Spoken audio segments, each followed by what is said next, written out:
साथियों नमस्कार। मैं आपका दोस्त अनुज गौतम और आपका स्वागत है अपने channel education with A K. Gautam पर। जैसा कि आपको पता है कि इस चैनल के माध्यम से बड़ी ही उपयोगी, परीक्षा में काम आने वाली ऐसी जानकारी साझा की जाती है जो देश के हर नागरिक को अपने जीवन में काम आ सके। तो साथियों, देर ना करते हुए हम आते हैं अपने टॉपिक पर। पहली वीडियो अगर आपने नहीं देखी है तो जरूर देख लें। पहली वीडियो नीति निर्देशक तत्व पर बनाई गई है जो भारत के संविधान के भाग 4 में वर्णित है। उसके अंदर अगर आप आर्टिकल 14 देखते हैं यानी अनुच्छेद 40 देखते हैं तो वो व्यवस्था करता है और राज्य को निर्देश देता है कि पंचायती राज व्यवस्था यानी स्वशासन को मजबूत किया जाना चाहिए। उसी के संदर्भ में सन 1957 में एक कमेटी का गठन किया गया। उसी के संदर्भ में सन 1957 में एक कमेटी का गठन किया गया। अगर आपको उस कमेटी का नाम पता है तो आप कमेंट्स बॉक्स में जरूर लिखें। साथियों, अगर आप किसी भी परीक्षा की तैयारी कर रहे हैं तो वीडियो को अंत तक जरूर देखें। अगर जिस भी लेवल की आप परीक्षा की तैयारी कर रहे हैं और पंचायती राज से संबंधित कोई क्वेश्चन आता है तो मैं आपको आश्वासन देता हूं कि इस वीडियो में से आपको उसका आंसर मिल जाएगा, यानी आप उसको सही कर पाएंगे। तो चलिए, आपने लिख दिया होगा उस कमेटी का नाम। हमने पहली वीडियो में वादा किया था कि हम पंचायती राज पर एक विशेष वीडियो लेकर के आएंगे और उसमें विस्तार से वर्णन करेंगे। तो उस कमेटी का नाम था बलवंत राय मेहता समिति और उस बलवंत राय मेहता समिति 1957 की सिफारिशों के आधार पर ही पंचायती राज की स्थापना की गई थी। तो साथियों, सबसे पहले कहां से की गई थी? अगर आपको पता है तो उसका आंसर कमेंट्स बॉक्स में लिखें। पंचायती राज सबसे पहले 2 अक्टूबर सन 1959 को 2 अक्टूबर सन 1959 को, आपको पता है कि कमेटी की सिफारिश कब आई थी? 1957 में। 2 साल बाद गांधी जी की जन्म जयंती के दिन राजस्थान के नागौर जिले से सबसे पहले पंचायती राज की स्थापना की गई। क्लियर? उसी के साथ साथ दूसरे नंबर के राज्य की बात करें तो आंध्र प्रदेश ने भी सन 1959 में पंचायती राज को अपना लिया था। अब आपका क्वेश्चन होगा, क्या यह संवैधानिक है? यस, ये एक संवैधानिक व्यवस्था है, क्योंकि सन 1992 में भारत के संविधान में 73वां संशोधन करके इसे संवैधानिक दर्जा दे दिया गया था। क्या दे दिया गया था? संवैधानिक दर्जा दे दिया गया था और 24 अप्रैल 1993 को पूरे देश में पंचायती राज व्यवस्था को लागू कर दिया गया था। कब कर दिया गया था?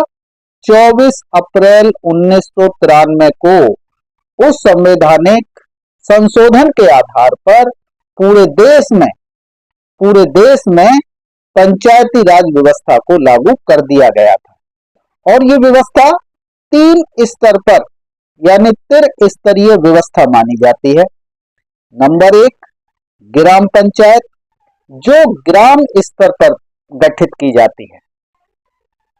पंचायत समिति, जो नगर और ब्लॉक स्तर पर गठित की जाती है यानी उसका चुनाव किया जाता है। और जिला पंचायत समिति या जिला पंचायत परिषद जिसे कहते हैं, वो जिला स्तर पर उसका गठन किया जाता है। और इन तीनों स्तर की जो सरकार बनाई जाती है, एक तरीके से जो स्वशासन करने का काम करती है, वो 5 साल के लिए चुनी जाती है। और इसको जो शक्ति देने का काम करती है, इसको जो पावर डेलीगेट करती है, वो राज्य विधायिका, यानी जो स्टेट की विधायिका है, वो उसे पावर डेलीगेट करती है।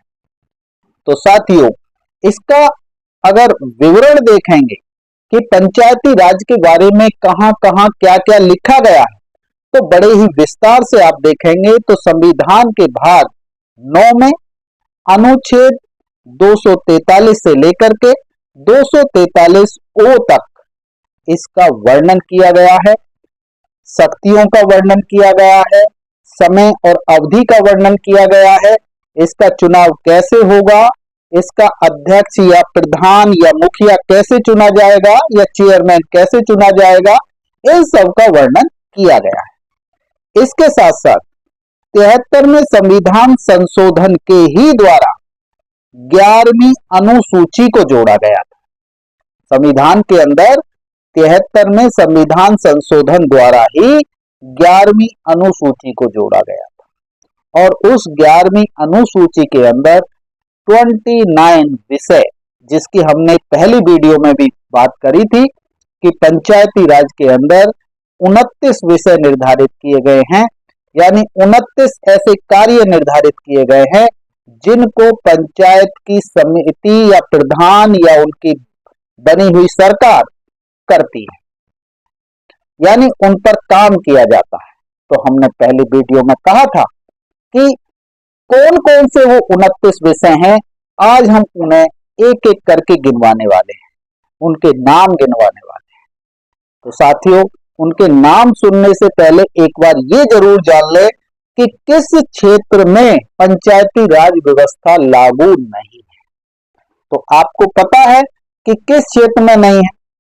अगर पता है तो कमेंट्स बॉक्स में साथियों आप लिख सकते हैं। अगर आपने लिख दिया है तो बहुत अच्छी बात है, नहीं तो आप देखिए कि कहां कहां लागू नहीं है। जब हम नॉर्थन ईस्टर्न के एरिया को देखते हैं, यानी जब हम देखते हैं नागालैंड, मेघालय, मिजोरम जैसे जो एसटी क्षेत्र हैं, यानी अनुसूचित जनजाति बाहुल क्षेत्र कहलाते हैं, वहां पर पंचायती राज व्यवस्था नहीं है। कारण, क्योंकि संविधान में अनुसूचित जनजाति बाहुल क्षेत्रों की जो विकास की जिम्मेदारी है वो सेंट्रल गवर्नमेंट के पास है, केंद्र सरकार के पास है। तो सीधा वहां पर 100% खर्च करके वहां का विकास करने की जिम्मेदारी दी गई है, इसलिए वहां पर पंचायती राज व्यवस्था का गठन नहीं होता है। तो चलिए अब हम बात करते हैं 29 विषयों की। कौन कौन से वो 29 विषय? सबसे पहले देखेंगे तो कृषि, क्योंकि ये ग्रामीण स्वशासन व्यवस्था कहलाती है, तो इसी से आपको अंदाजा लगेगा कि कृषि सबसे पहले आती है। कृषि का विकास, कृषि का सही तरीके से बंटवारा वहां आता है। इसी के साथ साथ भूमि विकास लगभग उसी से जुड़ा हुआ है। आपने देखा होगा कि राजस्व विभाग की ये जिम्मेदारी होती है कि समय समय पर चकबंदी होती रहनी चाहिए। खेतों का यानी उनकी एक तरीके से बाउंड्री होनी चाहिए, यानी उनकी मेड़बंदी होनी चाहिए, जिससे कि सही तरीके से भूमि का विकास किया जा सके और भूमि धारक को उसका लाभ मिल सके। इसके साथ साथ तीसरा विषय है लघु सिंचाई, क्योंकि जब तक सिंचाई की बात नहीं होगी तो किसान को उसका लाभ नहीं मिलेगा। अगर हम सिंचाई नहीं होती है तो फसल अच्छी नहीं होगी, किसान का डेवलपमेंट नहीं होगा, यानी उस क्षेत्र की जो जनता है उसका विकास, आर्थिक विकास नहीं हो पाएगा। इसलिए लघु सिंचाई की व्यवस्था करना भी पंचायती राज का काम है। वहां के ग्राम प्रधान का वहां के नगर के चेयरमैन का, वहां के जिला स्तर की समिति का, परिषद का, इन सब का काम है जो जिसके दायरे में आता है। उसके साथ साथ पशुपालन, पशुपालन के लिए आपने देखा होगा साथियों कि उसके लिए छोटे छोटे ऋण देने की व्यवस्था की जाती है, और जो कि ग्राम प्रधान की संस्तुति के आधार पर यानी सिफारिश पर ही मजदूर लोगों को पशुपालन के लिए ऋण दिए जाते हैं, जिससे कि वो पशुपालन कर सके, जैसे कि बकरी पालन, भैंस पालन, गाय पालन, यानी डेयरी की व्यवस्था, इस तरीके की व्यवस्था वो कर सके। लेकिन हमें यहां पर सोचना होगा, क्या ट्रांसपेरेंसी के साथ, क्या ईमानदारी के साथ उस मजदूर को, उस वहां के क्षेत्र के नागरिक को लोन मिलता है, ऋण मिलता है? या ऐसा तो नहीं है ऋण मिलता है और उसमें से बहुत से, यानी 1/4 भाग, 1/3 भाग को जिनको नहीं जाना चाहिए वो ही लोग खा जाते हैं। जो बेनिफिशरीज के पास जाना चाहिए, क्या बेनिफिशरीज के पास जाता है? फिर जब उससे लिया जाता है तो कई गुना करके उसके ब्याज के माध्यम से वसूली की जाती है। क्या अनुदान का फायदा उसे मिलता है? इस सब पर विचार करने की बात है। और आप अगर वीडियो ऐसे क्षेत्र से देख रहे हैं तो कमेंट्स बॉक्स में लिखें कि कितनी ईमानदारी के साथ विकास हो रहा है, कितनी ईमानदारी के साथ इन विषयों पर काम किया जा रहा है। अगर नहीं किया जा रहा है तो आप उस ग्राम पंचायत के, ग्राम समिति के सदस्य ही नहीं, एक महत्वपूर्ण सदस्य के रूप में काम करते हैं, तो आप अपनी बात रख सकते हैं, कानूनी तरीके से रख सकते हैं। तो साथियों, उसके साथ साथ मत्स्य पालन यानी मछली पालन के लिए, क्योंकि आपने देखा होगा कि ग्रामीण क्षेत्र में तालाब होते हैं, तो ऐसी जगह मछली पालन की व्यवस्था करने के लिए भी ये भी एक जिम्मेदारी है वहां की ग्राम पंचायत की। उसके साथ साथ नंबर 6 की बात करें तो सामाजिक वनायकी की बात करते हैं। वनायकी यानी वन की, एक सामाजिक तरीके से वन को बढ़ावा दिया जाना चाहिए, जिससे कि वहां का एनवायरमेंट, वातावरण ठीक रहे, पेड़ पौधे लगाए जाएंगे तो वहां ऑक्सीजन की कमी नहीं होगी, और जो वो लकड़ी होगी वो भी ग्राम पंचायत के लिए वहां की डेवलपमेंट में काम आएगी, यानी आर्थिक मजबूती देने का काम करेगी। इसके साथ साथ लघु वन उपज, छोटे छोटे वन उपज के लिए किसानों को, मजदूरों को इस तरीके की सपोर्ट देने का काम भी वहां की पंचायत का होता है साथियों। ये नंबर 7 है। नंबर 8 लघु उद्योग, छोटे छोटे उद्योगों के लिए, दुकान के लिए, कोई छोटा गैस प्लांट कोई लगाना चाहता है, इन सब के लिए लोन की व्यवस्था करना, आर्थिक मदद देना, अनुदान दिलवाना, ये सब व्यवस्था करना वहां की ग्राम पंचायत, नगर पंचायत का होता है साथियों। उसके साथ साथ खादी ग्राम उद्योग, कुटीर उद्योग, यानी खादी ग्राम उद्योग से भी बहुत से लोन की, अनुदान राशि की व्यवस्था की जाती है। तो इन सब योजनाओं की जानकारी देना अपने क्षेत्र की जनता को, और जिनको जरूरत है उनके लिए व्यवस्था करवाना, ये वहां की ग्राम पंचायत के जो चुने गए लोग हैं उनका काम है। उसके साथ साथ ग्रामीण आवास, जिनके पास रहने के लिए आवास नहीं है। नंबर 10 बड़ा ही महत्वपूर्ण, ग्रामीण आवास, जिनके पास रहने के लिए आवास नहीं है। आपने सुना होगा इंदिरा गांधी ग्रामीण आवास, डॉक्टर अंबेडकर ग्रामीण आवास, प्रधानमंत्री आवास योजना, मुख्यमंत्री आवास योजना, आदि आदि नाम से चलाई जाती हैं, लेकिन मतलब एक ही है कि वहां पर इसकी व्यवस्था करना, और ये संवैधानिक तरीके से जिम्मेदारी वहां की सरकार की, यानी वहां जो चुनी गई स्थानीय सरकार है, यानी ग्राम पंचायत, नगर पंचायत, उसकी जिम्मेदारी है। कोई किसी पर ऐसा नहीं करता है। ये हमारे संविधान निर्माताओं ने बहुत पहले से इसकी व्यवस्था संवैधानिक रूप से कर दी गई है। तो साथियों, केवल ईमानदारी से अगर इसका इम्प्लीमेंटेशन हो, इसका सही तरीके से जमीनी स्तर पर काम हो, तो देश की जो सरकार आज चाहती है, देश की जनता जो आज चाहती है कि हमारा देश सन 2047 तक विकसित हो जाए, तो संवैधानिक रूप से संवैधानिक मूल्यों को अपनाते हुए अगर हर स्तर पे काम हो, तो हम 2047 से पहले भी विकसित हो सकते हैं।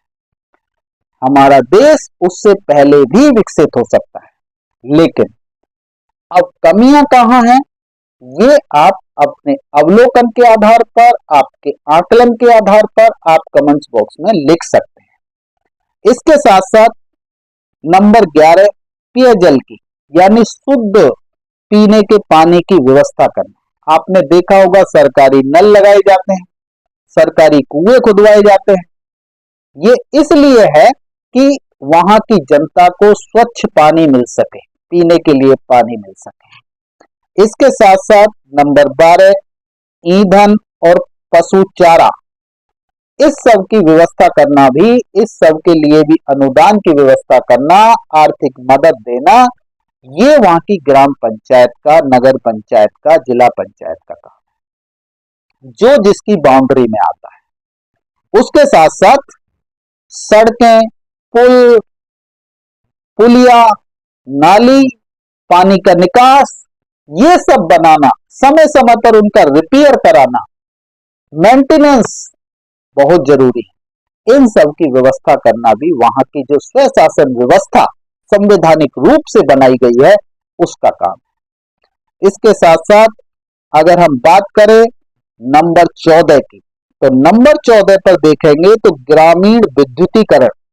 आज भी हमारा देश 1947 में आजाद हुआ, संविधान 1950 में लागू हुआ, लेकिन आज भी कई ऐसे गांव देखने को मिलते हैं जहां पर सही तरीके से बिजली की व्यवस्था नहीं है। अगर वहां बिजली का प्रबंध हो भी गया है, तो कई कई घंटे वहां के लोग बिजली की वजह से परेशान रहते हैं।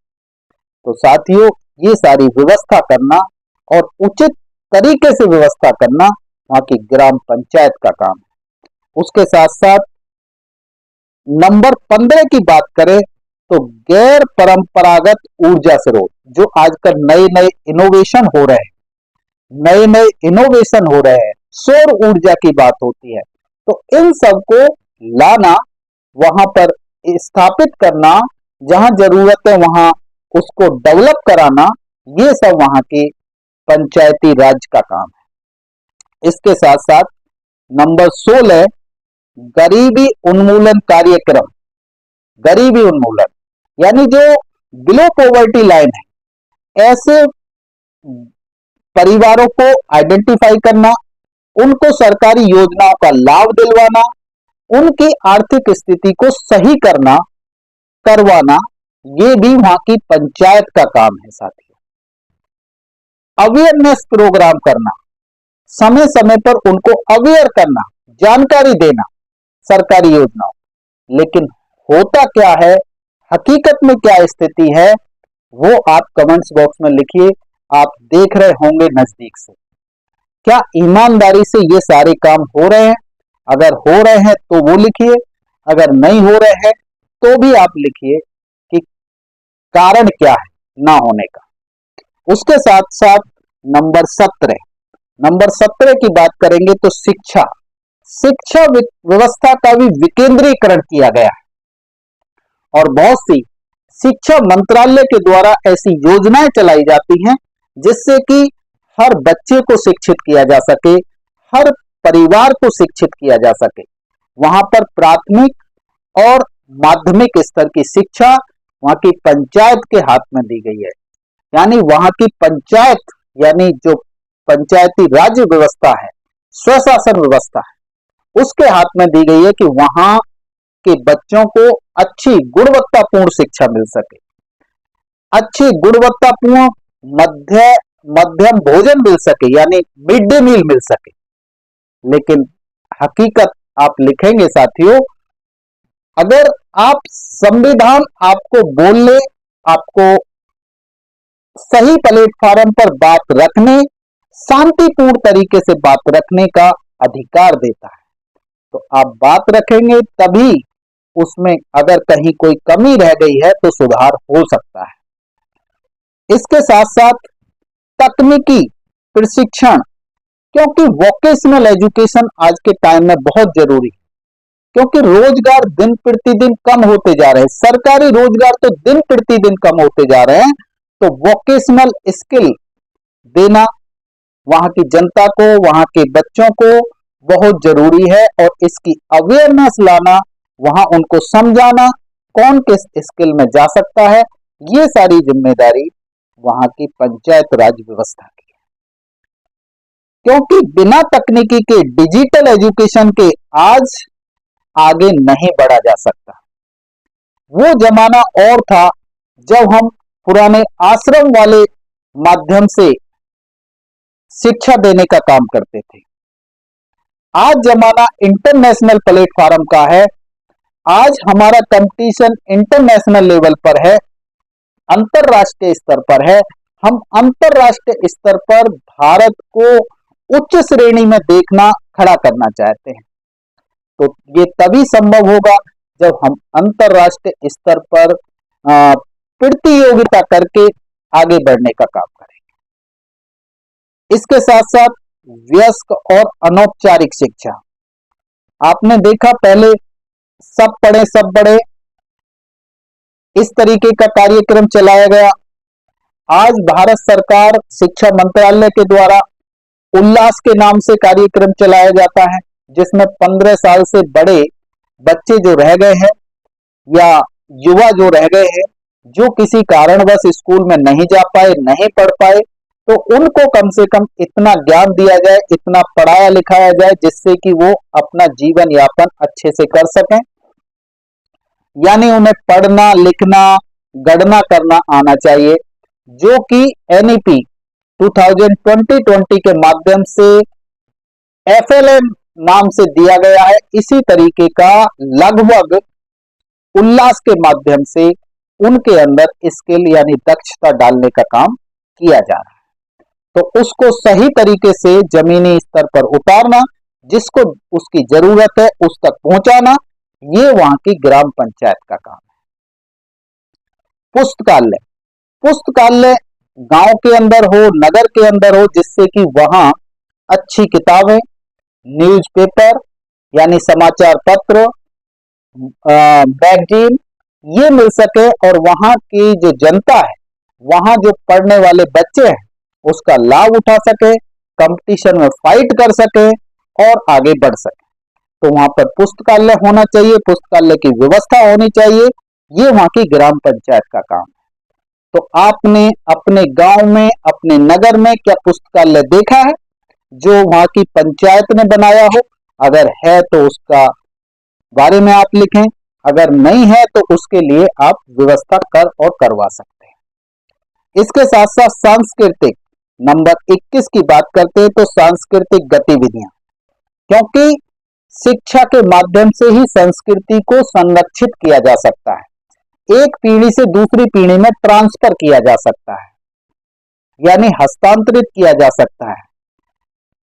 इसीलिए वहां पर उस क्षेत्र के आधार से या हमारे पूर्वजों की जो सांस्कृतिक विरासत थी, जो हड़प्पा सभ्यता से, मोहनजोदड़ो की सभ्यता से, जिसको विश्व के अंदर सबसे बढ़िया सभ्यता, सबसे उन्नत सभ्यता माना जाता था, जिसको कहीं ना कहीं नष्ट करने का काम किया गया, तो उसे बढ़ाने की जरूरत है। अपने क्षेत्र की संस्कृति को का रख रखाव करने की जरूरत है। ये एक संवैधानिक अधिकार हमें मिलता है। तो इसके आधार पे हमारी वहां की पंचायत का कर्तव्य है कि इस प्रकार के प्रोग्राम, अवेयरनेस प्रोग्राम, जो कि अपनी पुरानी संस्कृति की जानकारी आने वाली पीढ़ी में, बच्चों में हस्तांतरित कर सके, तो वो होते रहने चाहिए। नंबर 22 की बात करते हैं तो बाजार और मेले, जैसे कि वीकली मार्केट जिसे आप कह देते हैं, यानी हफ्ते में एक दिन वहां बाजार और मेले, पशुओं के भी बाजार लगते हैं। आपने सुने होंगे, जहां पर गाय, भैंस, बैल आदि को वहां लेन देन किया जाता है, खरीदा और बेचा जाता है। तो इसी तरीके से वहां पर समय समय पर ऐसी व्यवस्था होनी चाहिए, उसके लिए निर्धारित जगह होनी चाहिए।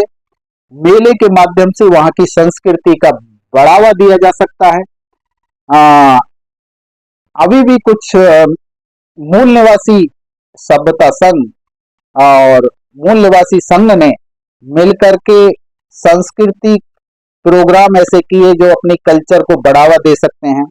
तो ये पूरी दिल्ली क्या पूरे भारत के अंदर डॉक्टर भीमराव अंबेडकर जी की जयंती के उपलक्ष्य में कई जगह किए गए हैं।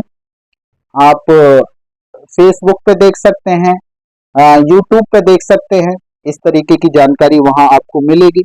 तो संस्कृति को बढ़ावा देने का काम ये चीजें बाजार और मेले और सांस्कृतिक गतिविधियां करती हैं। इसके साथ साथ नंबर 23 जो स्वास्थ्य और स्वच्छता की बात करता है, यानी स्वच्छता को बढ़ावा मिलेगा तो स्वास्थ्य को स्वस्थ रखा जा सकता है वहां की जनता को। लेकिन स्वच्छता पर कितना काम हो रहा है ग्रामीण क्षेत्रों में, इसके बारे में आप कमेंट्स बॉक्स में लिख सकते हैं। ये भी जिम्मेदारी स्वच्छता रखना, स्वच्छता को मेंटेन करना और स्वास्थ्य वहां की जनता को स्वस्थ रखना, स्वास्थ्य सुविधाएं मुहैया कराना, ये वहां की पंचायत का काम है। उसके बाद परिवार कल्याण। परिवार कल्याण के लिए बहुत सी योजनाएं आती हैं जिनकी अवेयरनेस जनता के बीच में वहां होनी चाहिए। जनता को पता होनी चाहिए कि परिवार कल्याण के लिए कौन कौन सी योजनाएं हैं और किस योजना से क्या लाभ हो सकता है। इसके साथ साथ महिला एवं बाल विकास। महिला एवं बाल विकास विभाग की जो योजनाएं वो भी ग्राम पंचायत के माध्यम से वहां इंप्लीमेंट होनी चाहिए, यानी उनका क्रियान्वयन होना चाहिए। तो इसका भी ध्यान रखा जाए, ये पंचायती राज का काम है, जिससे कि वहां की महिलाओं को लाभ मिल सके, वहां छोटे बच्चों को लाभ मिल सके, पोषक तत्व मिल सके, पोषण आहार मिल सके, समय पर उनको टीके लग सके, समय पर उनको सप्लीमेंट मिल सके। ये सारी जिम्मेदारी वहां की पंचायत का काम है। ये संवैधानिक व्यवस्था है साथियों, कोई एहसान में नहीं करता है, ये जिम्मेदारी है वहां की पंचायती राज व्यवस्था की। तो इसको हमें ध्यान रखना पड़ेगा और ये आपकी परीक्षा से उपयोगी तो है ही है। इससे अगर आप अवेयर होते हैं, आपको जानकारी मिलती है, तो साथियों कमेंट्स बॉक्स में यस लिखें और इसके माध्यम से अगर कहीं कोई सुधार हो सकता है, क्या सुधार हो सकता है, उसके बारे में लिखें। इन विषयों के बारे में आपको पहले जानकारी थी तो यस लिखें, अगर नहीं थी तो कौन सी जानकारी नहीं थी उसके बारे में उस टॉपिक को आप लिख सकते हैं। चलिए आगे के कुछ और पॉइंट हैं, कुछ और विषय हैं जिन पर हम बात कर रहे हैं। उसके बाद है 26 नंबर 26 सामाजिक कल्याण। आपने देखा है कि बहुत हजारों साल से समाज में भेदभाव वाली स्थिति रही है। हजारों साल से समाज में भेदभाव वाली स्थिति रही है।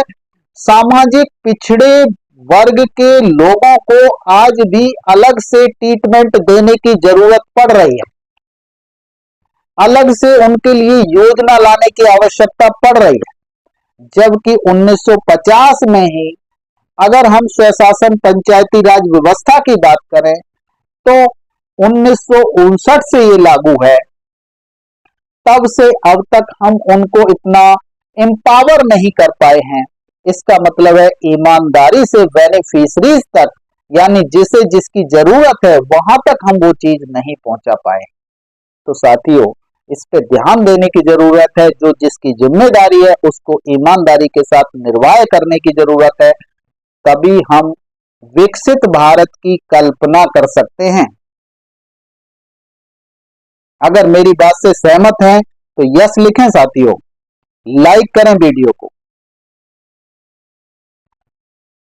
और पहली बार हैं आप वीडियो पर तो चैनल को सब्सक्राइब कर लें। इसी प्रकार की जानकारी इस चैनल पर साझा की जाती है जो आपके लिए, आपके बच्चों के लिए, जो पढ़ाई लिखाई में लगे हुए हैं उनके लिए लाभदायक हो सके। नंबर 27, कमजोर वर्गों का कल्याण करना, यानी जो आर्थिक रूप से, सामाजिक रूप से कमजोर वर्ग है, ये 27 कहता है, यानी जो बिलो पॉवर्टी लाइन आज भी बने हुए हैं। केवल हम उन्हें राशन बांटने तक ही सीमित नहीं रखें कि उनको राशन मिलता रहे, जीवन यापन चलता रहे। उनको उनके पैरों पे खड़ा करने की जिम्मेदारी वहां की पंचायत की, राज्य सरकार की, देश की सरकार की जिम्मेदारी है कि उनको उनके पैरों पर खड़ा किया जाए और वो स्वयं अपना भरण पोषण कर सकें।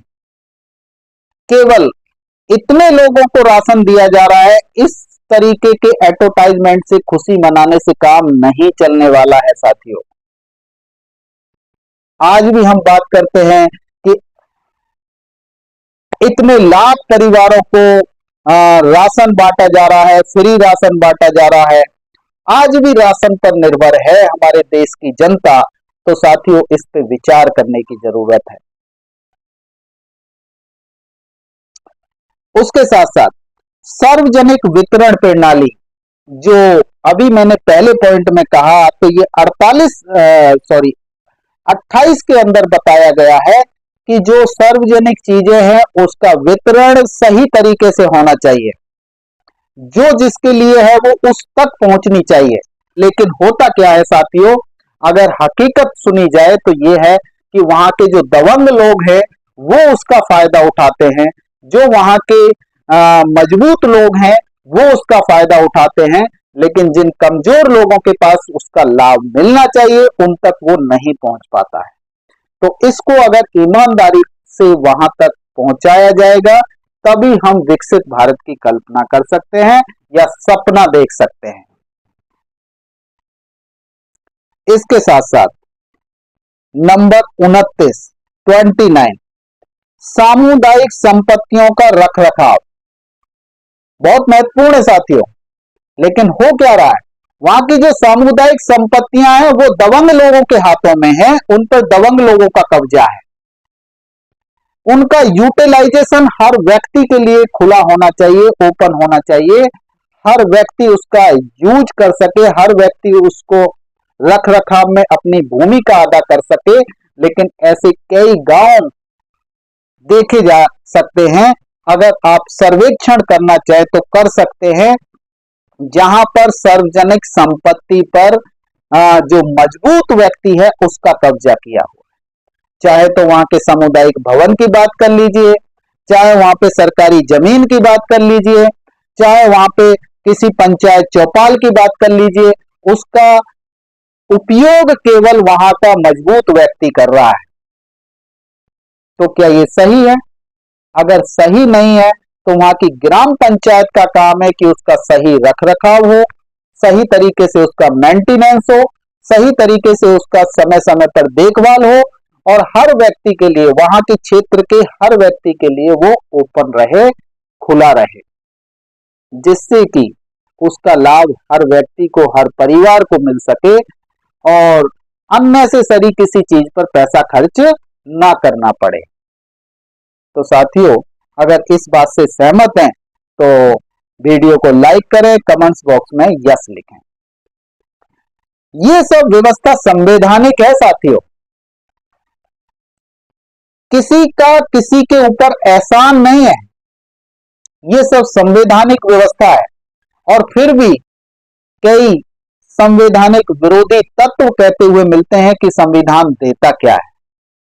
संविधान के अंदर वो प्रावधान है, वो व्यवस्था है, अगर जमीनी स्तर पर सही तरीके से, ईमानदारी के साथ और एक अकाउंटेबिलिटी फिक्स करके अगर इसको इंप्लीमेंट कर दिया जाए, क्रियान्वित कर दिया जाए, तो जो हमारी सरकार आज सपना देख रही है कि 2047 तक हम भारत को विकसित करेंगे, तो वो उससे पहले भी हो सकता है। लेकिन जरूरत है सभी को कंधे से कंधा मिला के, कदम से कदम बढ़ा करके संवैधानिक प्रावधानों को अपनाने का, प्रावधानों को जमीन पर उतारने का जरूरत है साथियों। अगर आप सहमत हैं मेरी बात से तो यस लिखें। अभी तक वीडियो को लाइक नहीं किया तो लाइक करें। कमेंट्स बॉक्स में आप अपने विचार जरूर लिखें और चैनल को सब्सक्राइब कर लें साथियों। फिर मिलेंगे किसी अच्छे टॉपिक के साथ। धन्यवाद।